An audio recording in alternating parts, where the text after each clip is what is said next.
Roll20 has definitely proven that they know how to deal with the global comp of Gale Force esports. First on Brax's holdout, Gale Force's favorite map, but then even in 5 minutes on Warhead Junction. So we're just about ready for Game 3 between these two teams. We are, and it feels like we almost didn't even experience that game number 2. It's a bit hard to take too much away from that other than very clever play from Roll20. And the biggest thing I feel like we have to highlight, though it was only 5 minutes of play, the first 4 minutes of it was Roll20 cleverly getting a full level advantage without even having a global. And you have to be scared. That is, again, the core compositions of Gale Force. When they struggle, they go to globals. But what happens when you struggle with globals? Where do you go next? I feel like we're going to experience that for the first time. And to be honest, I don't think there's very much left at the bottom of this barrel for Gale Force in terms of the strategies they got going on. Well, let's see what battleground it is. You would generally think that it would be Cursed Hollow that Gale Force picks, as we've seen that happen, right, with the Vikings, with the Morales Illidan composition of yesterday. But that is a question that we posed. What is left in the bag of strategies when Lag Force pushes you to reverse sweep them after winning 2 games in a row? Gale Force has given up first pick. They're taking us to Dragonshire, so it's something. It is something here on Dragon that they're planning to do in this game to hopefully once again start the reverse sweep. A reverse sweep against Lag Force, and I go, you know, tip the hat. I'm impressed. A reverse sweep against Roll20, and I say not possible. So Gale Force, I would agree. Best of luck here. Tassadar is going to be the first step to see if it is in fact a reality, as the Ariel already removed, and Roll20 is going to get Justing his ETC here. Well, that could be Goku's too. It doesn't have to be Justing. That's true. Someone will be bringing the Mega Death for Roll20. I hope it's Justing. I want Mosh. I don't want any of the stage dives either. But it does leave things flexible for Roll20 if they do need Goku to play that hero at the top lane. So now Gale Force have 2 picks. Is it continued globals? It's Dragonshire, so it would allow them to be able to force rotations around, try to maybe steal beacons, but also it doesn't set up necessarily for them to be really strong in the fighting aspect. So instead they're going to get their Vala back and go for a new Barak. Which screams to me the transition that Gale Force is trying to make when they get pressured. It's going to be supports. They're going to try and go more hyper carry. I think I was going to try and pose it is if they pick the Dahaka there, they're going back to the norm. But if they don't end up picking the Dahaka there, it's like, it's so good on a map like Dragonshire, so meta in that type of rotation. It just goes, does it play to the strengths of Gale Force enough to win the series? And I'm glad that they avoided it. It does make me still concerned because obviously now you're going to be struggling in globals. That's never something you want to say for Gale Force esports, especially when it accents a map. It's hard, but I'm glad to see Gale Force at least make some kind of adjustments. And the High Vala says this is going to be the fan hyper carry show. How can we enable them best? But Ariel's already banned out, exactly. So we're removing a lot of that core. ETC can synergize well with the Uther pickup. We've already postulated that could be the core of double support. So Gale Force esports, wow, they're even going to pick up the Rhaegar with the opportunity to ban it. They're going to be pressured to where neither one of those are proper. So we're going to see a tier 3 or at least a brand new strategy for Gale Force, I feel. It may be that Morales. It may be the Morales. I just don't know if that is enough to be able to recover. I hope it is here for Gale Force. When picking Dahaka ETC, it will be Justing playing ETC, so we will hopefully be getting to see his mosh pits, but because Anubarak and Vala were already taken, there's already a lot of interrupts with Reign of Vengeance and everything that Anubarak has to offer. But with Dahaka, we've got Goku back on Dahaka, which means every drag pretty much is going to be hitting. And then Rhaegar for Buds to make rotations with the team, give that big burst heal, and importantly, be able to help out with the wave clear.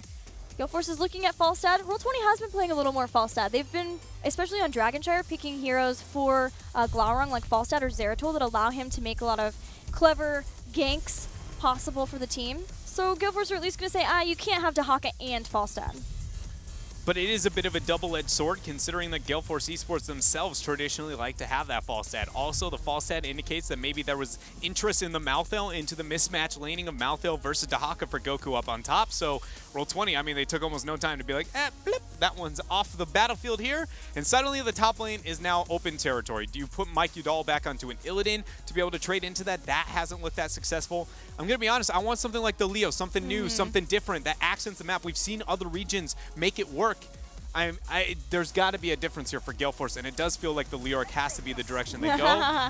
Or a Zagara with that Lieutenant Morales. They have Zagara for the range damage, the immense amount of pressure that she can put onto any lane when she is soloing. And then Akaface brings back Lieutenant Morales, not having a Falstad. Zeratul will be the pick for Glaurung. Everything going as planned. Is this a Prismaticism Chromie? Is this a Prismaticism Nazebo? Both Jaina. are possible picks here. Jaina would be so good. Lieutenant Morales dies so hard to Zeratul Void Wombos, so does Zag, and also Jaina provides wave clear and kill potential to the 4-man. It's one of the few cases like this is screaming. They go for a later slow play by the Nazebo. Man, I would have liked a lot more offensive here from Roll20. And there's the Vikings. So now the Nazebo pick paid off a lot easier. It's a lot safer. It's not as teeter-tottery as I like to put it there for the earlier stages. Still feel like I like the Jaina the most, but... Gale Force are the Team Liquid of Dragonshire. Or Dragonshire. Team Liquid are the Team Liquid of Dragonshire. Gale Force is the Team Liquid of North America. We're getting Vikings back on Dragonshire. That has been so long since this has been played, but it is something that Team Liquid has done many a time. So, I'm a little scared.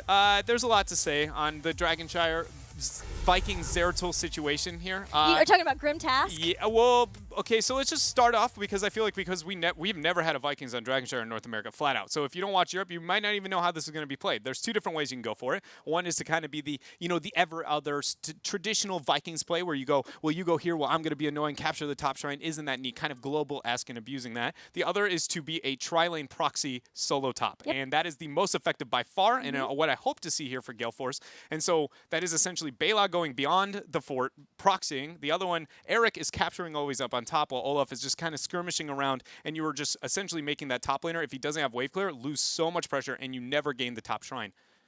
But then there's a Zeratul, and a Dahaka is never going to struggle. Dahaka has that wave clear. He's totally fine with tanking the minions. He's never going to be drained, and Zeratul is going to be picking those up left and right. Also, Zagara is vulnerable to the Zeratul. We haven't even talked about Roll20 picked the Zeratul into the Zag of Lag Force last time. They want teams to pick Zeratul. Or Zag. It's literally like Glaurung goes, all right, pick me the Zeratul. It's over. It's just way too much pressure for them to deal with. Gale Force is employing a double specialist strategy to start their reverse sweep against Roll20.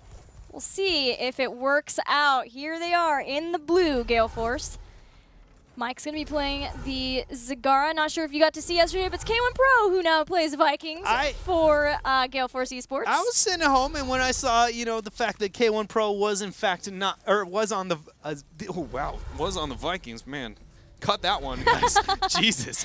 Well, editing? Yeah. Take two. All right, take two. But yeah, when I did see it was on the Vikings, it was a bit of a, kind of scratching the head type moment there. But I'm not surprised. He was a player of them in the past temporarily for a small window, back on other rosters that he's competed for. And he's pretty effective. But do we see the Grim Task? I don't think we even have to see it for Glaurung there at level 4, moving into that to pick off the Vikings. But it is a direction they can go. He has picked Vorpal at 1, which indicates most likely a normal build. Typically, if you go the Grim Task, you see at level 1 more Q focus because you, in general, have more damage output if you go with Q build in Grim Task. Things that are going to help Gale Force esports: Viking bribery.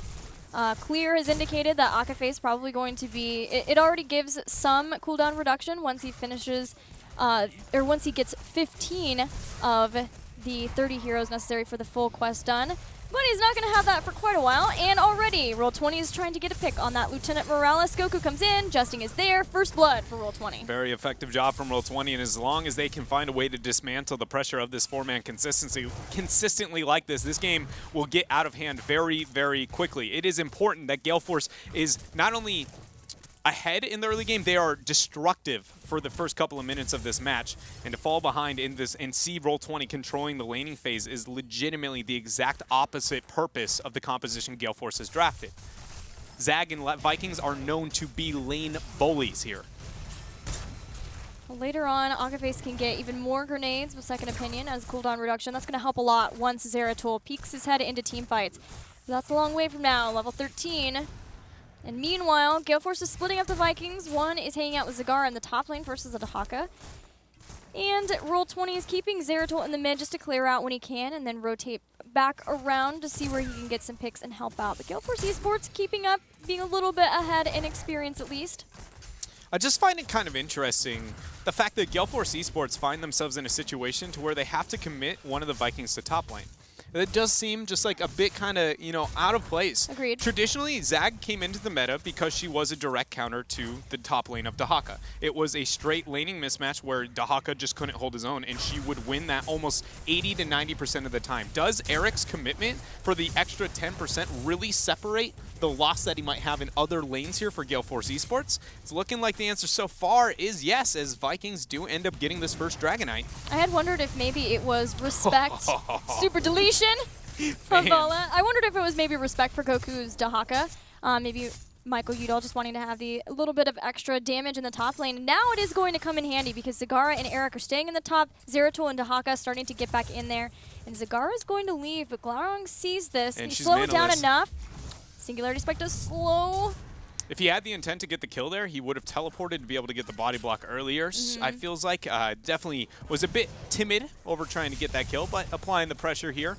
But Gale Force is really the one applying pressure. After those early 2 kills of Roll20, this Dragonite, though, has been able to make a lot happen. We have to remember, that's a Vikings in there. They are not sacrificing anything by having him just go around and essentially just keep the Dragonite alive, auto-attacking for as long as possible. That's a win for Gale Force esports.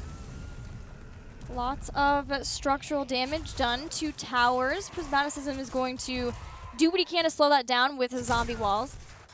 But because Prismaticism is trying to still ramp up his stacks, he will be doing damage more and more later on. Drag hits. Glaurung still trying to get that final kill on Michael Udall, but not quite able to do that just yet. And Gale Force esports continuing to not give up any of the reins in this game. That's the second kill Glaurung has very uncharacteristically approached as a Zeratol.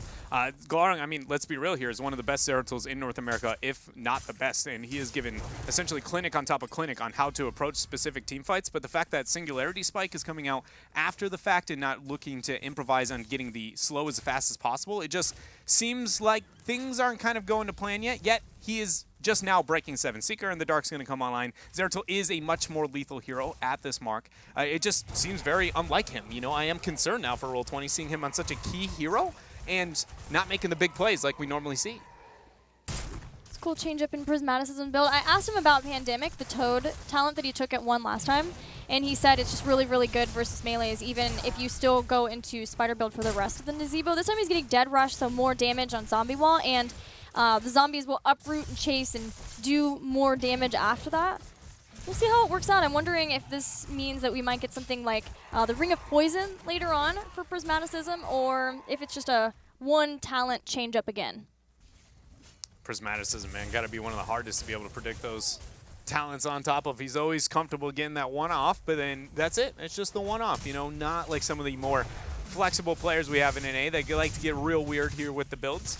But Night Camp picked up perfectly timed with the map objective here for Roll20. That's traditionally one of the better ways to approach a map like Dragonshire, always to make sure that your opponent essentially has a huge disadvantage now in one of those 2 lanes. Top now is the focus. So you see Glaurung looking to get that poke. Also trying to keep the creep cleared as best he can. Justin has come in now. There's the body blocks that Roll20 needed to take out Zagara.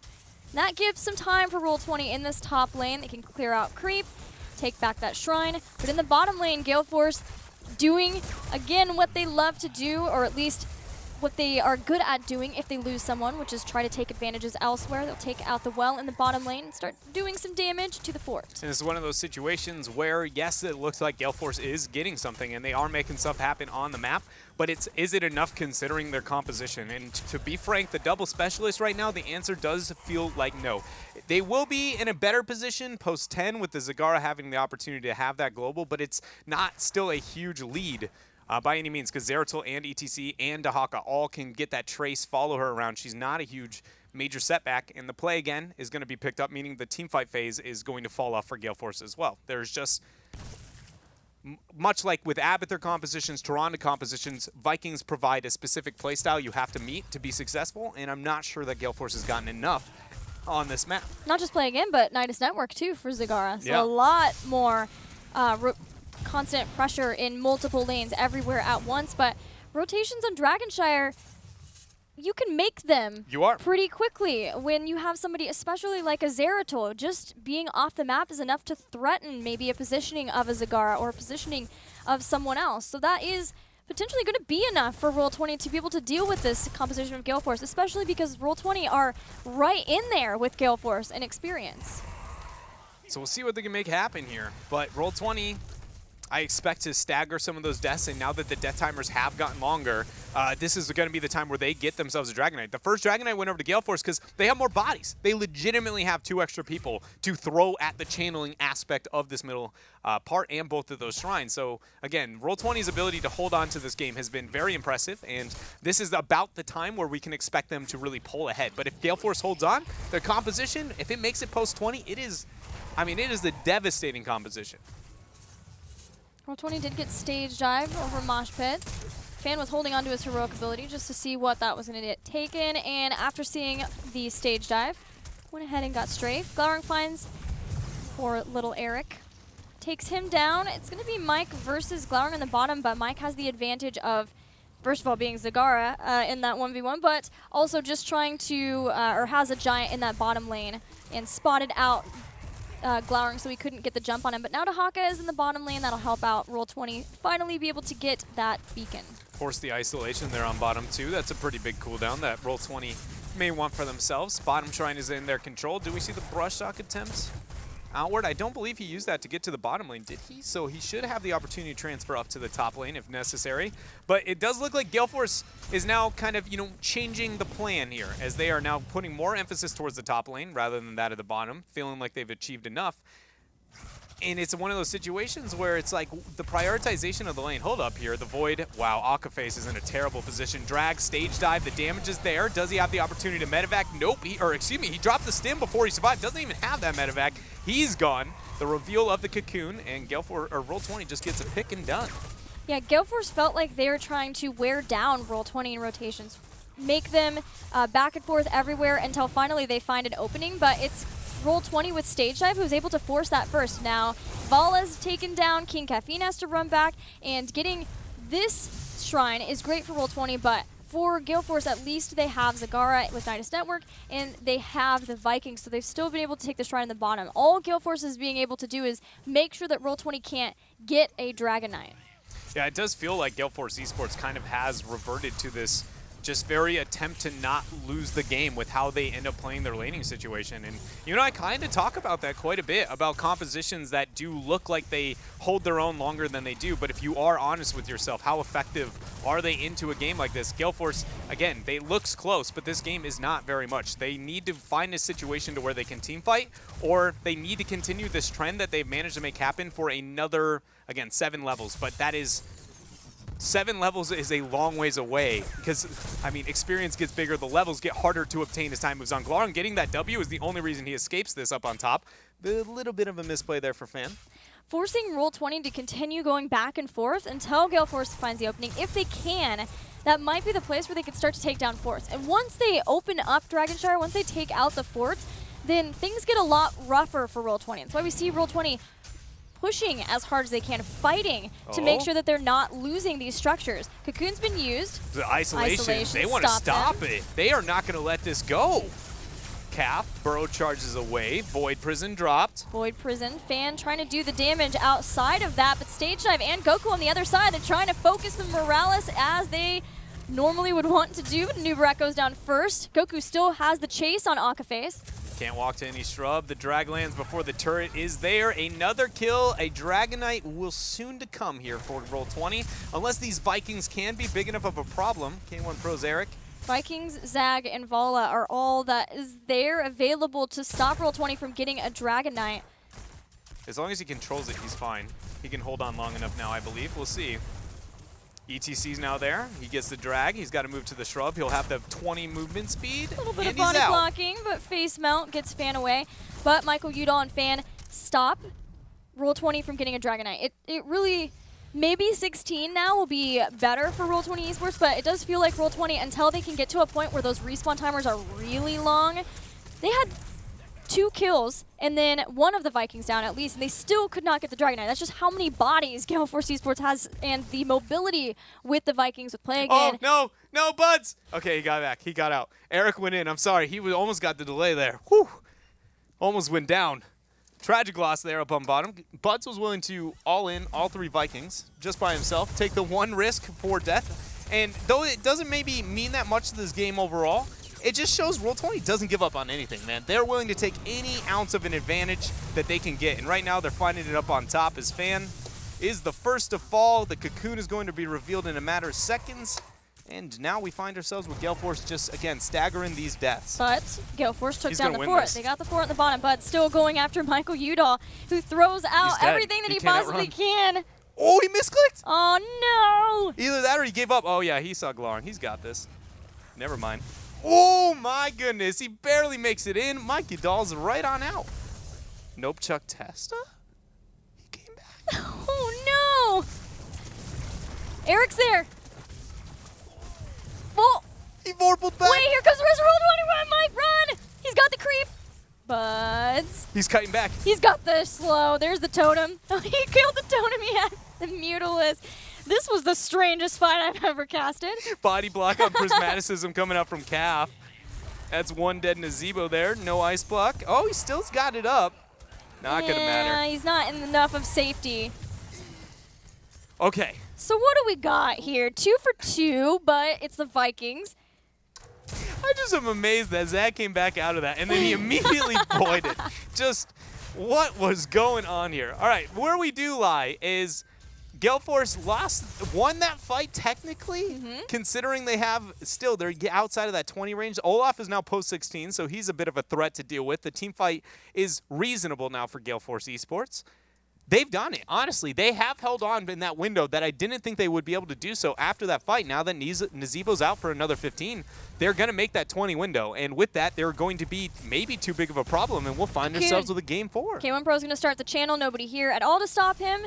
Gale Force esports gets the next Dragonite thanks to the cocoon stopping. Buzz will come in with the cleanse, making sure that Justing is available to defend versus this Dragonite. But this is really good for Gale Force esports. They needed to start figuring out how they could siege down some of these forts, do structural damage, and with that, get ahead in experience and on their way to that 20. They're going to send the Dragonite to the bottom lane. The rest will siege up at the top of these bruisers. Yeah, and it's more about what the Dragonite's able to make happen. We're at a 14-minute scaling DK. That is a ridiculous amount of damage output there. And into a Nazebo on his own, he's actually not going to get a lot done. Naz has one of the best defending heroes into this Dragonite, and K1 Pro, again, not paying too much attention. This is a huge waste of time. Essentially 40 seconds lost because this Dragonite went for the front wall. I know there's split pressure up on top, but it could have been done a bit better here. And that's going to be enough to where, yes, Gale Force, again, they're getting these victories, but it wasn't as much as they could have, again, with this composition. Goodbye, sweet Olaf.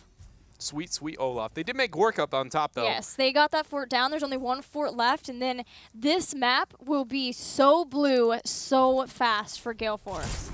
There was another thing that I would have expected more out of Gale Force if they're going to go that direction. We have to consider the Dragonite was the seizure that was going to be, I mean, more intimidating than the 4-man of Gale Force esports. But they committed the 4-man up into top rather than putting them onto bottom. And so if they're going to respond to the Dragonite on top, you can commit the 4-man to push the most valuable lane, and you can be more effective with that siege because you know Roll20 has to answer to the Dragonite, not the other way around. So they essentially defended the Dragonite most effectively in the most effective lane possible. It's a double loss there out of GFE. Yeah, it almost seemed like Gale Force maybe thought that they would have time to rotate down and get the second fort too, and just trying to get the experience spike from that, as well as opening up the battleground so that the next Dragonite that they get is basically unstoppable from Roll20 because there's just pressure everywhere. We know how Gale Force wants to play this super global style of specialist composition, and mainly with the Zagaras. They just want to keep Roll20 in a spot somewhere, dealing with something, and then elsewhere, Zagara is just bringing down a keep in the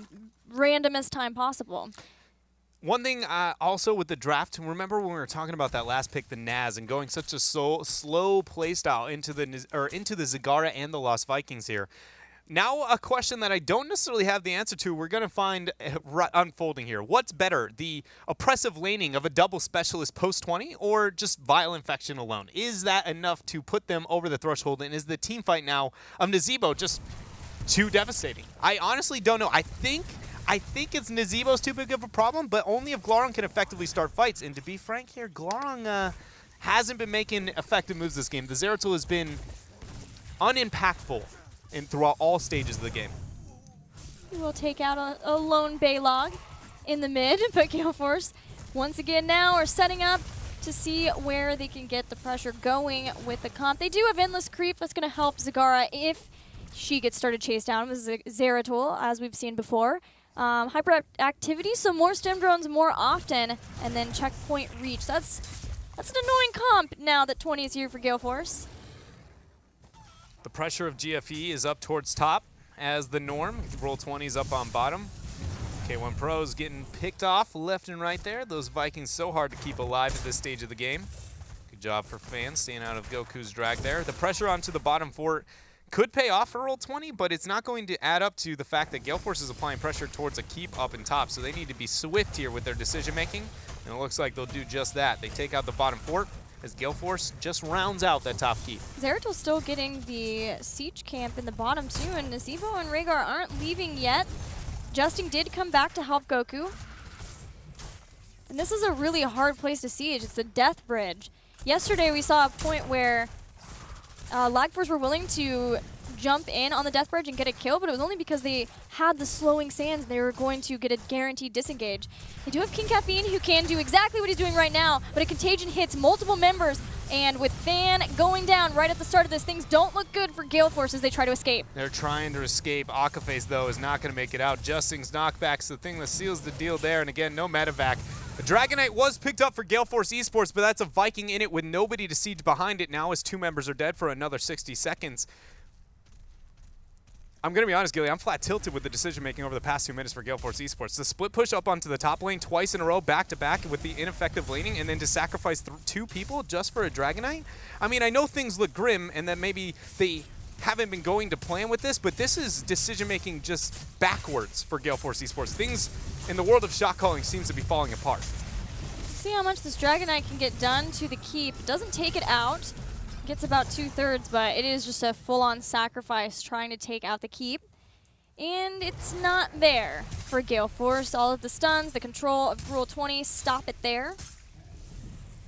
But Roll20 hasn't been able to make anything happen other than stopping the sieging and split pressure, right? But death timers are now, I mean, they're huge. So it's, can Roll20 get enough now out of these death timers? And I think that they will be able to do so to make it to where that laning oppression doesn't matter. There is still no keep captured here. Again, with the double specialist of Gale Force esports, 19 minutes and 45 seconds into this game. Zag is up on top once more to try and get that keep, but there's now 4-man pressure up on bottom. Dahaka is going to match her out, and it's just whether or not she can evenly trade into the 4 members of Roll20 here on bottom. They have a void if necessary, stage dive, all the heroics. Spot is just so nice for Roll20 if they're able to get this keep, and they have done a ton with the Vile Infection, the Voodoo Ritual.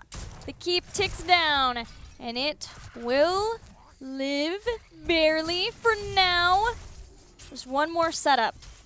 One more Singularity Spike Plow goes in to make sure that the keep goes down. And this means that even though Gale Force did sacrifice the Viking, sacrifice 2 Dragon Knights in that bottom lane, It was worth. it's still Roll20 who gets a keep first. But it was worth because Zag did at least go 1 for 1, and that was a huge victory for them. The question is the lane that win is in important enough? Glarong moves forward. He voids. He only hits Akaface. Stage dive goes down.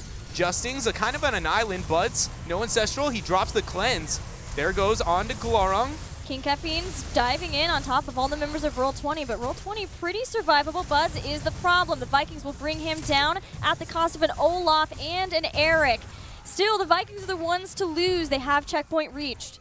They do end up dropping there. K1 Pro even flanking with that Viking for a second. Olaf's going to go up towards top, capture this top shrine. The 1-for-1 trade is very much in favor of the members of Gale Force esports here. That was, again, very uncharacteristic of Glarong on the Zeratul, left and right with the decision-making to open with just a raw void on the Akaface at full HP. Hold up, though.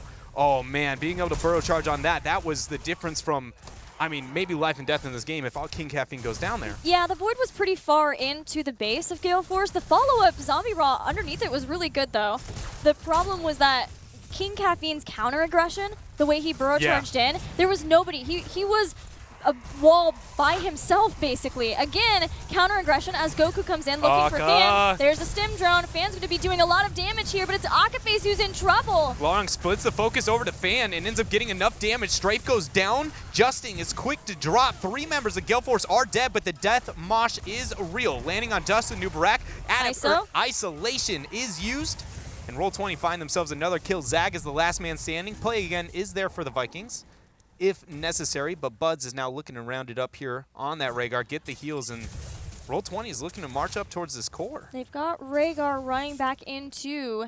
He has Ancestral Healing back as a way of keeping Prismaticism alive. It's Zagara and some Vikings versus the world. Gilly, if they don't do this effectively, they're going to throw this game. Dragon Knight is going to be picked up by the Vikings through mid, and this is an all-in core. They have to siege with this, and I don't know if they can. Zag is a very good defender in this type of situation. 22 minutes into this game as Roll20 step onto the core of Gale Force esports. They're starting to bring it down quickly between the 3 members here. Michael Udall doing what he can as Eric runs back for more damage. The core is at 50% and continuing to go down, and they have done it.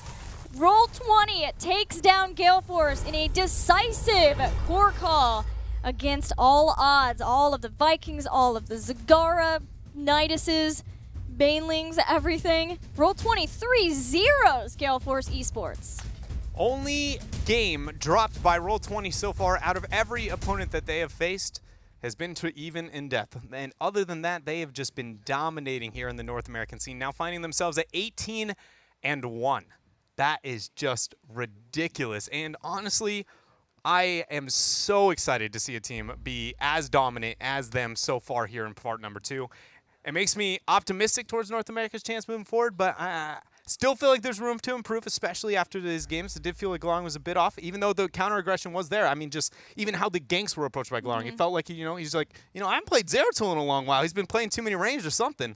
Maybe a little rusty on the Zeratul, but even still, Roll20 gets that 3-0 win. They join Team Freedom at the top of the standings, which makes next week very exciting. Next week, Roll20 plays Space Station Gaming, and Team Freedom plays Tempo Storm. So we'll see who ends up at the very top of the standings. Number 1 from North America for the HGC finals at BlizzCon, but it does seem like it'll be between one of those 2 teams. Yeah, I feel like it's going to be very difficult for anybody else to say otherwise because, again, the performance that they have had as of late has been absolutely unreal. And to be honest, I feel like I'm glad to see that those teams are the ones sitting there because they really feel like they are the ones who have earned it, especially as a FART 2. I mean, they have really just kind of come in and just been like, yes, we may have the youth, but our work ethic is going to be there, and looking kind of, and honestly, even Freedom's calling out other teams at that point, but just kind of calling out the rest of North America and be like, we're going to lead through action, not so much through the words, and it's showing. Yeah, these 2 teams really do feel like the very best of the best for North America right now after all of the effort that they have both put in. Let's check in now with Glaurung from Roll20 after they 3-0'd Gale Force esports. Glau, Goku kept telling us that you guys were going to hit the 3-0, but we didn't know. You guys knew it, though, this whole time. Talk to me about you guys' preparation and the types of strategies that you're employing today. Okay, after we did really well against Freedom and Tempo, we realized that for us to clinch a BlizzCon spot, Gale Force is going to be like that final boss. So ever since that moment, we've been trying really hard to prepare a certain sequence of maps and strategies that they might not expect that's a little bit unorthodox and not necessarily our style. Because in the past we have been super one-dimensional, but having like 3 weeks to prepare for a specific matchup really helped. So yeah, I'm glad that like Goku was able to say we were going to 3-0, and we came here, played our best, and ended up 3-0ing. It's awesome. Yeah, I want to hear about Warhead Junction because that's obvious that you guys had that strategy prepared for a while. 5 minutes, 12 seconds, I think. Yep, it was pretty short. We weren't quite ready for that, but did you guys plan to have it that fast? Is that what you guys were aiming to do? Just tell me all about it. So we've been doing strats similar to that for like roughly 3 months now. So we have a pretty good understanding of when we can win. And I think it's something we've practiced a lot, and we knew GFE wouldn't expect it, especially us taking them to Warhead, due to the fact that it was more likely if they had map choice, they would take us to Warhead. Yes. So that changes up their pick priority, and it's just all in all a good thing. We've been prepping really hard for GFE, so it feels amazing for it to pay off. Yeah, congratulations to you. I will send you over to Dry. I'll talk to you in a second. My only question for you, Glong, is just got to be, we heard Justin aiming for the 21-0, and it was not possible, but 21-1 is still possible. Next week, you got Space Station Gaming. Are we going to see 21-1? I don't know. I haven't thought about that match at all. Only GFE. So I hope so.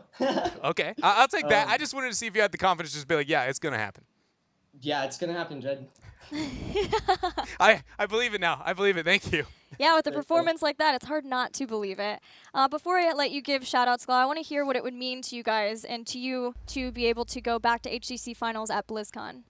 Going to BlizzCon to me like means everything. For the past 3 years, like winning a BlizzCon has always been the goal, and I've been pretty bad for the past 3 years. So hopefully this year we can, pull something out and do well at BlizzCon. How do you feel like you guys will match up right now?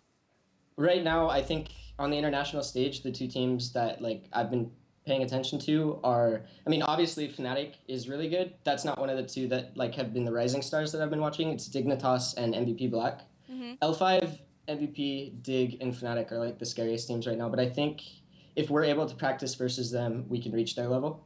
I think right now we're pretty close. That would be awesome to see. Congrats again, Glau. You guys deserve it. Shout-outs time. Oh yeah, huge shout outs to my team, of course. Like we worked really, really hard for this. Sometimes like the preparation was grindy, but like huge shout outs to my team for putting in the amount of work we did. Shout outs to Roll20, and they're awesome for supporting us, and thanks to all our fans. Congratulations again. Good luck next week versus Space Station. Yeah, no problem. Thanks, guys.